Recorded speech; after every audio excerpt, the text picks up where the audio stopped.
She grabbed the first stranger she saw at the private terminal, kissed him hard on the mouth, and whispered desperately into his ear.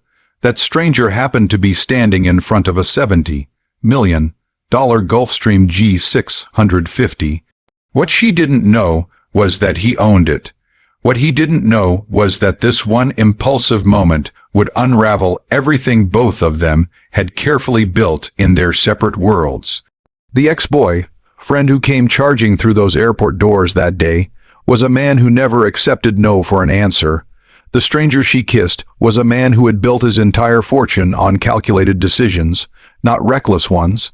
And the woman caught between them was about to discover that sometimes the biggest risk yields the greatest reward or the most devastating loss. Before we continue, tell us where you're watching from. Drop your city in the comments right now. Are you in Los Angeles, New York, London, Manchester, Toronto, or somewhere else entirely? We want to know because this next part involves a text message that traveled across 3 time zones and changed everything. Comment your location below and hit that subscribe button because what happens next involves a private investigator, a leaked photograph, and a 30-second phone call that nearly destroyed $1 billion deal. She had everything under control until she saw him walking toward her gate at Teterboro Airport. Victoria Chen had spent the last 6 months building walls, changing numbers, hiring security consultants, and restructuring her entire life to avoid exactly this moment. Her tech company had just gone public 3 weeks earlier. The IPO had valued her startup at $2.3 billion. She was 34 years old, exhausted, and finally free from a relationship that had nearly suffocated everything she had worked for. Then Marcus appeared at the private terminal like a ghost from a nightmare she thought she had escaped. He was smiling that same smile, the one that used to make her feel special. Now it just made her skin crawl. She was waiting for her flight to Dubai for a conference where she was the keynote speaker. Her assistant had booked the charter weeks ago. Everything was arranged. She had 45 minutes until boarding. She was reviewing her presentation on her tablet when she felt that familiar presence, that sense of being watched. She looked up and there he was, walking through the entrance with the confidence of someone who believed he still had a claim to her life. Victoria's heart started racing, not from love or nostalgia, but from pure panic. Marcus Kingston was old money, real estate dynasties, country club legacy. He was also controlling, manipulative, and completely unable to accept that she had ended things. She had broken up with him 8 months ago. He had shown up at her office twice. He had sent gifts to her apartment. He had contacted her mother, her brother, her college roommate. The restraining order was still being processed. Her lawyers kept assuring her it was just a matter of paperwork. But paperwork doesn't stop a man who believes the world owes him whatever he wants. She needed an exit strategy immediately. Marcus was 40 feet away and closing the distance. She scanned the terminal. The private aviation lounge at Teterboro on a Thursday afternoon in September had exactly 11 other people in it. Most were business travelers glued to their phones. One elderly couple sat reading newspapers. Then she saw him. He was standing near the floor-to-ceiling windows, looking out at the tarmac. Tall, broad-shouldered, wearing a perfectly tailored navy suit that probably cost more than most people's monthly salary. His back was to her, but she could see his reflection in the glass, strong jawline, close-cropped hair, an expression of complete calm. Next to him sat a leather briefcase that looked Italian and expensive. She made a decision in approximately 3 seconds that would change her entire life. She walked straight up to him, grabbed his face with both hands and kissed him, not a gentle peck. A full, committed kiss that would sell the story she was about to tell. She felt him tense in surprise, but he didn't push her away. When she pulled back slightly, she kept her hands on his shoulders and whispered urgently, "My ex is here. He won't leave me alone. Please just play along for 2 minutes. I'm begging you." The man's eyes were dark brown, intelligent, and now very focused on her face. He glanced over her shoulder, then back at her. His voice was deep and measured. "The white guy in the Brooks Brothers suit who looks like he wants to commit murder. That's him. How dangerous is this situation? I have a restraining order being processed. He's not violent, but he won't accept that it's over. The stranger's jaw tightened slightly. Then he did something Victoria didn't expect. He wrapped one arm around her waist, pulled her close, and said loud enough for Marcus to hear, "Baby, I told you we needed to leave earlier. The pilots have been waiting for 20 minutes." Marcus arrived within seconds. His face was red, his fists were clenched. He looked between Victoria and this stranger with an expression of pure rage. "Victoria, what the hell is this?" She felt the stranger's hand press firmly against her back. Protective, steady. She forced herself to look at Marcus with the coldest expression she could manage. "Marcus, I told you not to contact me. I told you it's over.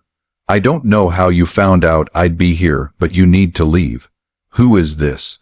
Marcus gestured at the stranger like he was something offensive. "You're dating him. You left me for him." The stranger spoke before Victoria could answer. His voice was calm, but carried an edge of authority that made Marcus actually take a step back. "I'm going to say this once. The lady asked you to leave. You're making her uncomfortable. I suggest you respect her wishes and walk away." Marcus laughed, but it sounded harsh and desperate. "You don't know who you're talking to. You don't know who I am. I know exactly what you are. You're someone who doesn't understand boundaries. Now step back before this becomes a bigger problem than either of us wants." Marcus looked at Victoria with something between hurt and fury. "We were together for 3 years. 3 years, Victoria. You don't just throw that away." She felt anger override her fear. "You threw it away when you tried to control every aspect of my life. When you showed up at my board meetings. When you told my investors I was unstable. When you leaked stories to the press about my personal life to try to tank my IPO. I'm done, Marcus, completely done. If you contact me again, my lawyers will make sure you regret it."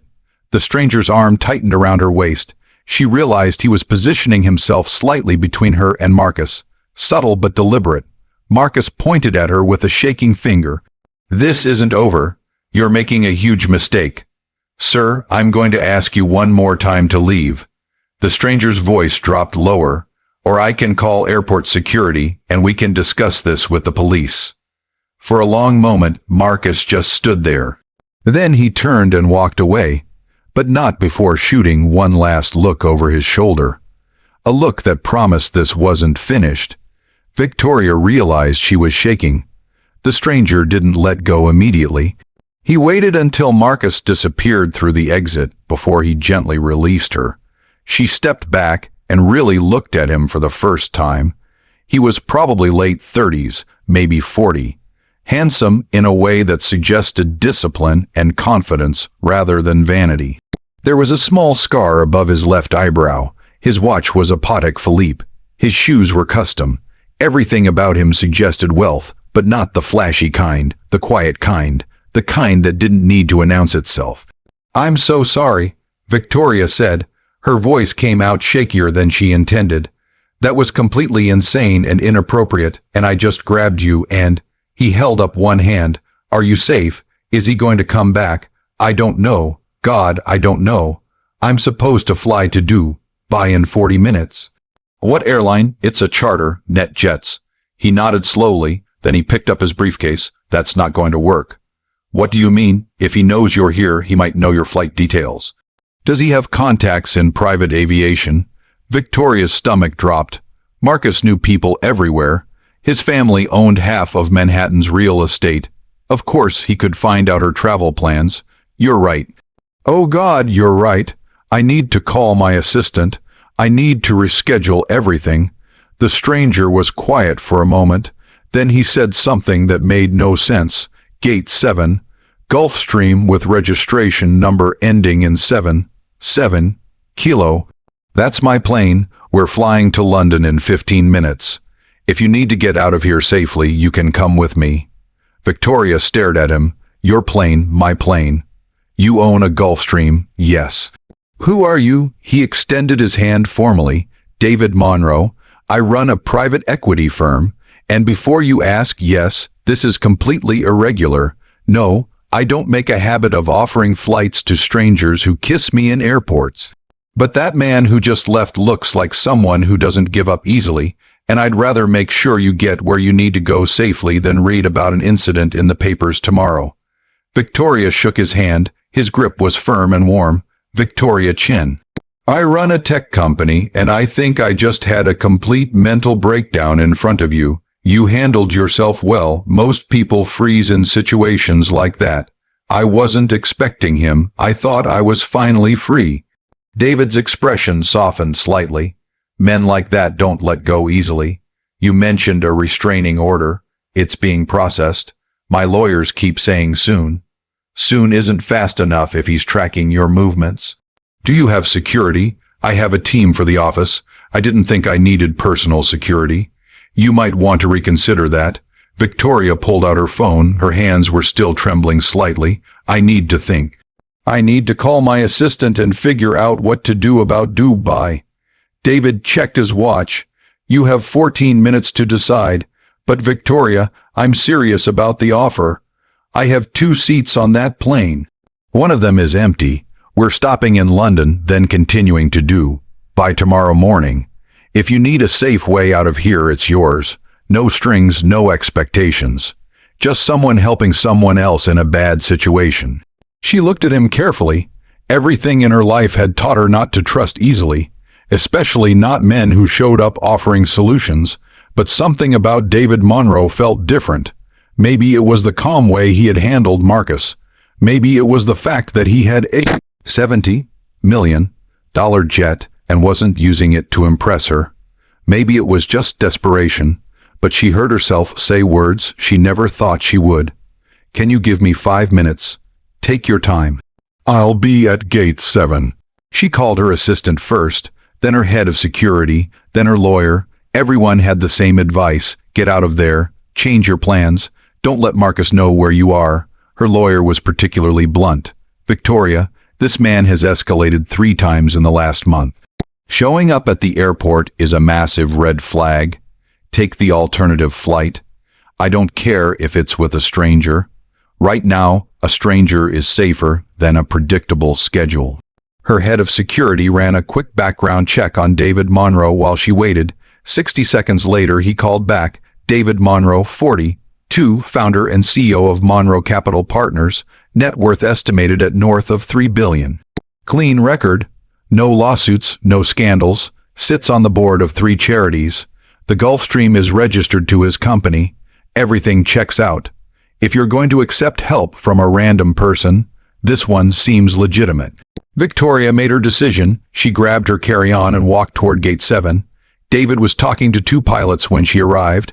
Both men wore professional uniforms and treated him with obvious respect. He saw her approaching and said something quietly to them.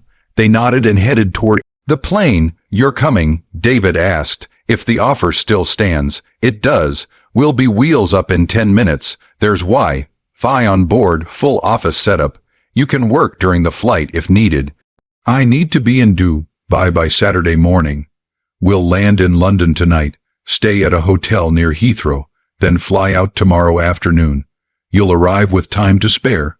They walked toward the plane together. Victoria kept glancing over her shoulder, half expecting Marcus to reappear. But the terminal stayed empty. The Gulfstream was stunning. Cream leather seats, polished wood accents, subtle lighting. This wasn't just wealth. This was taste. She settled into a seat across from David. The pilots went through their per flight. Within minutes they were taxiing toward the runway.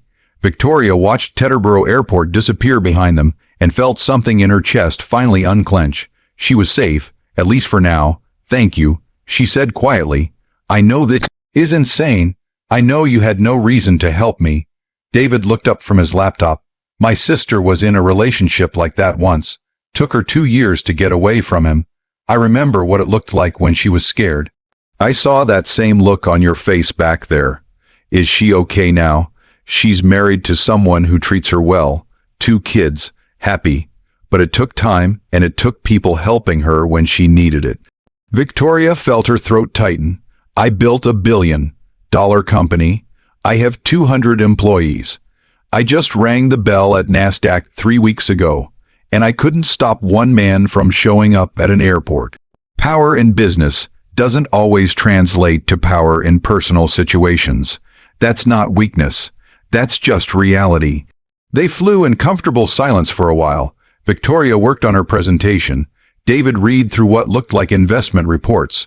The flight attendant brought them dinner, salmon, roasted vegetables, a very good Chardonnay. It felt surreal. This morning she had woken up in her Manhattan apartment, stressed about the conference. Now she was crossing the Atlantic on a stranger's private jet after using him as a human shield against her ex. Somewhere over the ocean, she looked across at David and asked the question that had been nagging at her. Why did you really help me? The sister story is touching, but that can't be the only reason. You could have called security. You could have walked away. David closed his laptop and met her eyes. Honestly, because you made a split-second decision to protect yourself using the resources available. You didn't freeze, you didn't cry, you acted. That takes a certain kind of strength. I respect that, and because the look on your face when you whispered that plea wasn't manipulation, it was genuine fear. I'm not in the habit of ignoring that. Most men would have pushed me away. Most men aren't thinking clearly in situations like that. I had the advantage of not being emotionally involved. You're very calm for someone who got ambushed by a random woman. David smiled slightly.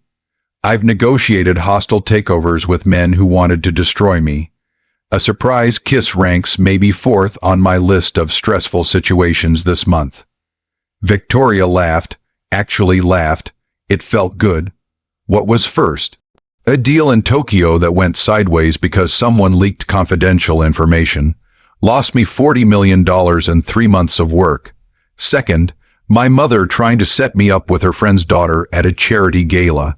That's worse than losing $40 million. You haven't met my mother.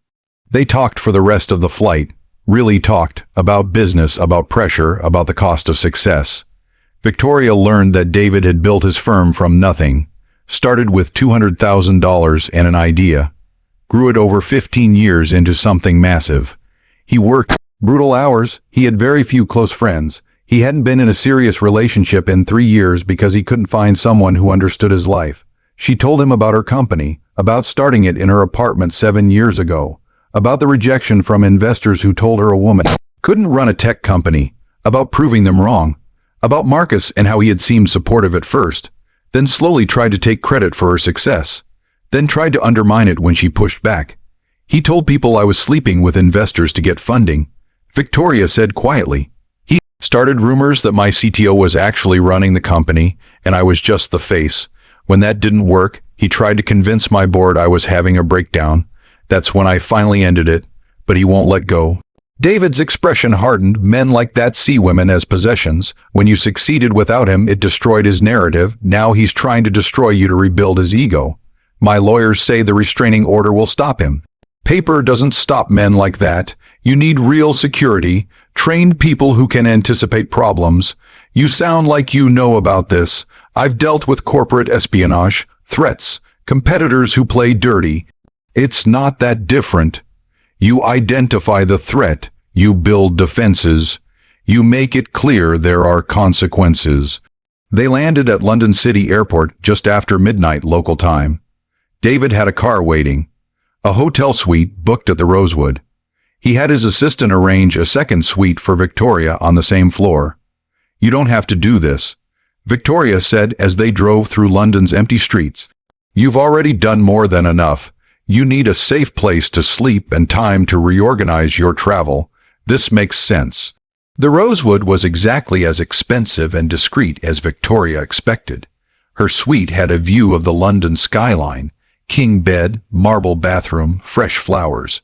She stood at the window and watched the city lights and tried to process the last 12 hours. Her phone buzzed. A text from Marcus. I know you're with him. You think you can replace me that easily. You're making a huge mistake. Call me. Then another. Victoria, I love you. I'm trying to protect you. That man is using you. Then another. Answer me. She blocked the number. Then she called her lawyer and forwarded all the messages. Then she sat on the bed and tried not to cry from sheer exhaustion. A knock on her door made her jump. She checked the peephole. David stood in the hallway, still in his suit, but with his tie loosened. He held a Bottle of scotch and 2 glasses. Thought you might need this more than sleep, he said when she opened the door. She let him in. They sat in the suite's living room and he poured them each 2 fingers of what turned out to be a 40-year-old single malt. He's texting me, Victoria said. Even after everything today, he can't help himself. Block him, document everything, give it all to your lawyers. I'm so tired of dealing with this. I just want to focus on my company. I want to enjoy my success. Instead, I'm running from a man who can't accept reality. David sipped his scotch. When I was 30, I had a business partner who tried to force me out of my own company, used legal tricks, dirty tactics, spread lies about me. It took me a year to fight back and win. That year almost broke me, but I learned something important.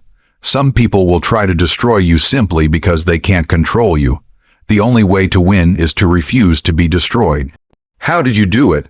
I outworked him, outthought him, built alliances he didn't see coming, and when the moment came, I didn't hesitate. I removed him completely.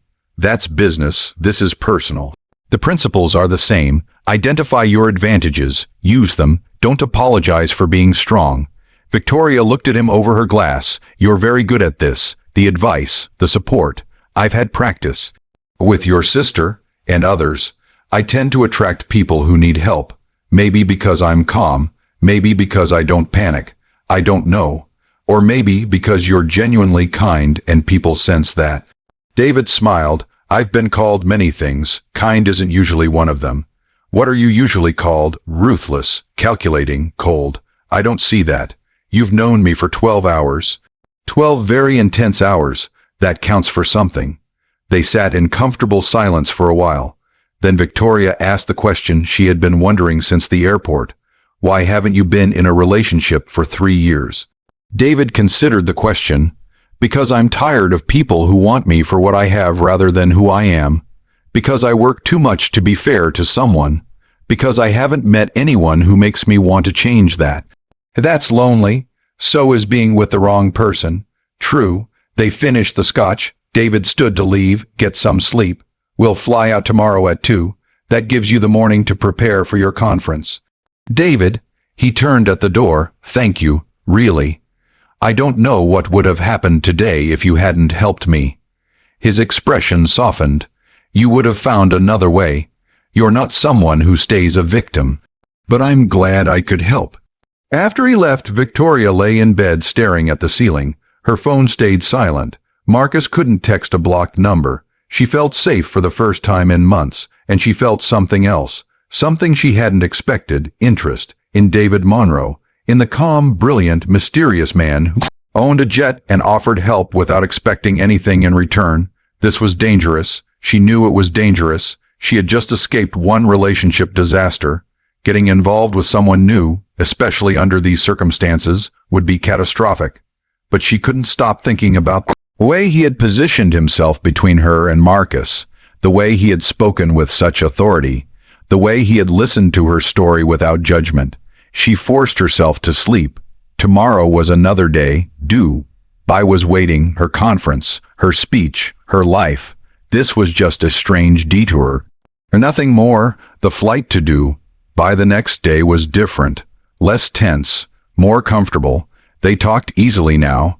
David told her about deals he was working on. She explained her company's technology. They debated business philosophy. They discovered they both loved jazz, hated networking events, and had complicated relationships with their families. Victoria found herself laughing more than she had in months. David was funny in a dry, understated way. He told stories about disastrous business trips, about the time he fell asleep in a meeting with the CEO of a Fortune 500 company, about his mother's ongoing campaign to get him married, about his complete inability to keep houseplants alive. I killed a cactus once, he admitted. The woman at the plant store said it was almost impossible to kill a cactus. I managed it in 6 weeks. That's actually impressive. It's pathetic. It's humanizing. Billionaires aren't supposed to kill cacti. I'm not a billionaire. My security guy said you're worth over $3 billion. David shrugged. Net worth isn't the same as liquid assets. Most of that is tied up in investments and property. I probably have less actual cash available than you do post-IPO. That's still billions. It's numbers on paper. Doesn't change who I am. No, but it changes how people see you. That's their problem, not mine. They landed in Dubai at sunset. The city sprawled beneath them, all glass and gold and impossible architecture. David's assistant had arranged a car, a hotel, everything seamless. Where are you staying? Victoria asked as they collected their luggage. The Burj Al Arab. I have meetings tomorrow with investors. I'm at the Atlantis, different part of the city. How's your conference schedule? Keynote tomorrow at 10. Panel discussion at 2. Networking reception at 7. Then I fly back Sunday morning. Busy. Always. They stood in the terminal, suddenly awkward. 24 hours ago they had been strangers. Now they were something else. Not quite friends. Not exactly business acquaintances. Something undefined. Thank you again. Victoria said, for everything. The flight, the hotel, the advice, all of it. Stay safe. Keep Marcus blocked. Call security if anything feels off. I will. David hesitated. Then he pulled out his phone. Can I have your number? Just to make sure you're okay. No pressure. Just checking in. She gave it to him. Their fingers brushed as he handed back her phone with his contact saved. The touch sent an unexpected jolt through her. Good luck with your keynote, David said. Good luck with your investors. They went separate ways, but Victoria couldn't stop thinking about him during the entire drive to her hotel, about his calm presence, his sharp mind, the way he had made her feel safe without making her feel weak. She was in trouble, deep trouble, the kind that had nothing to do with Marcus, and everything to do with falling for someone at exactly the wrong time. Her keynote the next morning went perfectly. She spoke about innovation, about perseverance, about building something from nothing. The audience was engaged. The questions were smart. Afterward, dozens of people wanted to talk to her, investors, journalists, other founders. She smiled and networked and played the part. But her phone sat in her purse with one message that kept appearing. David, how did it go? She responded during a break. Standing ovation. Felt good, David. Knew you would kill it. Dinner tonight. Her heart jumped. This was a terrible idea. She knew it was a terrible idea, but she texted back. I have a reception at 7. Could do late dinner after. David, I'll pick you up at 9. The afternoon dragged. The panel discussion was fine. The networking reception was tedious. She kept checking her watch. Finally, at 8:30, she excused herself and went back to her hotel to change. She stood in her suite staring at her suitcase. What does one wear to dinner with a billionaire private equity CEO who helped you escape your ex? She settled on a simple black dress. Elegant but not trying too hard. Understated jewelry. Minimal makeup. David picked her up exactly at 9.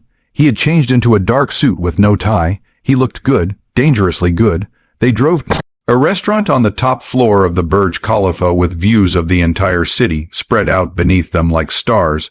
This is excessive, Victoria said, looking out at the lights. You just gave a keynote to 3,000 people. You earned excessive?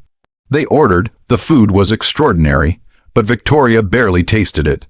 She was too focused on the conversation, on David, on the way he looked at her when she talked. Like he was actually listening, like her words mattered. Halfway through dinner, David said something that changed everything. I need to tell you something. I looked into Marcus Kingston after we landed in London. Victoria's fork stopped halfway to her mouth. You investigated him. I had my security team run a background check. Standard procedure when I'm concerned about someone's safety. What did you find? David's expression was serious. He has a pattern. 3 previous relationships all ended badly. One ex-girl friend had to get a restraining order that he violated twice. Another moved to a different state to get away from him. The third one I couldn't find much information on, which is concerning in itself. Victoria felt cold. He never told me any of that. Men like him don't advertise their failures. Victoria, you need to take this seriously. This isn't just an ex who can't let go.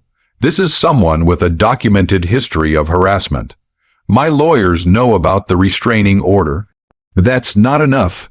You need personal security, someone with you at all times until this is resolved. I can't live like that.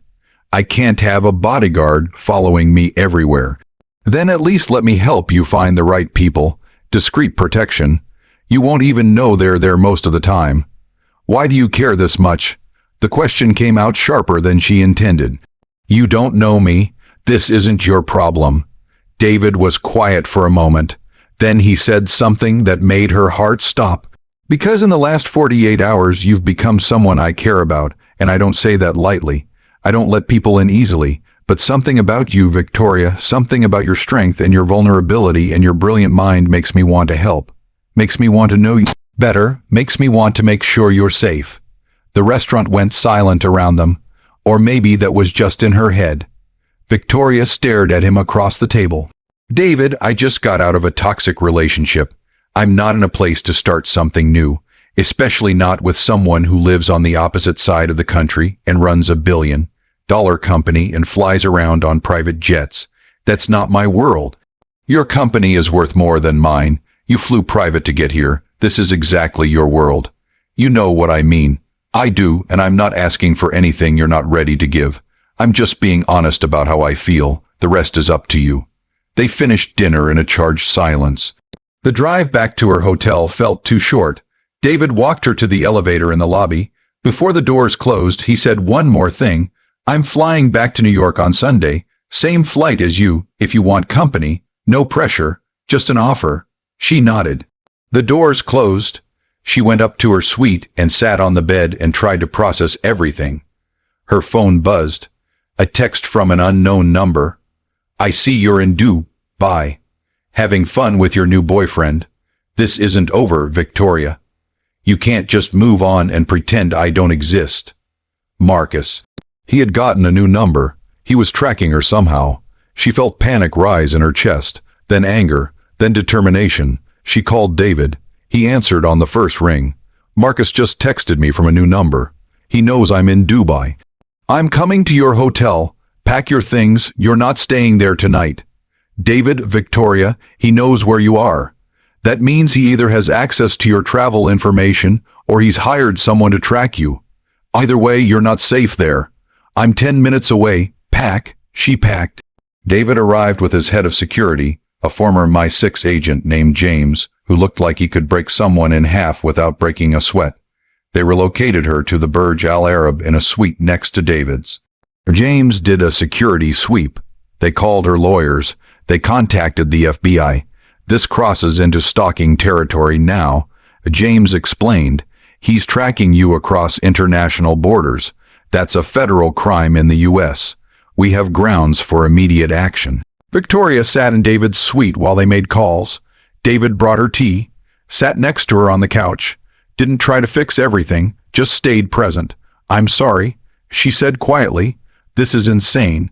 You helped me once, and now you're stuck in the middle of my disaster. I'm not stuck. I'm choosing to be here. There's a difference. Why? Because you would do the same for someone else. Because you deserve someone in your corner. Because I've spent 3 years keeping everyone at arm's length, and meeting you reminded me why that's a lonely way to live. She looked at him, really looked at him, saw past the calm exterior to something deeper. Someone who understood pressure and isolation and the cost of success. Someone who, despite everything, was willing to step into her chaos. I think I'm falling for you, Victoria said, and I think that's the worst timing in the history of terrible timing. David smiled. Or maybe it's exactly the right time. Maybe you needed to escape one situation to see clearly what you actually want. And what if I want you? Then we figure it out, one day at a time, no pressure, no expectations, just two people who understand each other trying to see if this could be something real. She kissed him, not desperately like at the airport. Softly, genuinely, he kissed her back with a tenderness that made her chest ache. When they pulled apart, he rested his forehead against hers. We should probably deal with Marcus first, he said quietly. Probably, but after that, we see what happens. They spent the rest of the night planning strategy with James and her legal team. By morning, they had a comprehensive security plan. Personal protection, digital security, legal action, everything coordinated. The FBI was investigating. Marcus's new number had been traced. Turns out he had hired a private investigator to track Victoria's movements. That investigator was now cooperating with authorities to avoid charges himself. They flew back to New York together on Sunday. Somewhere over the Atlantic, David took her hand. "Whatever happens next, I want you to know something. Meeting you was the most unexpected thing that's happened to me in years, in a good way. Even though I basically kidnapped you at the airport, especially because of that. You fight for yourself, I respect that." 1 month later, Marcus Kingston was arrested for violating a restraining order and interstate stalking. The private investigator he had hired provided enough evidence to build a solid case. Marcus's lawyers tried to make a deal. Victoria's lawyers refused. He went to trial. He lost. Victoria hired the security team David recommended. She never saw Marcus again after that day in Teterboro. The restraining order became permanent. She could finally breathe. David and Victoria dated carefully at first. Dinner once a week, phone calls, long conversations. They took it slow.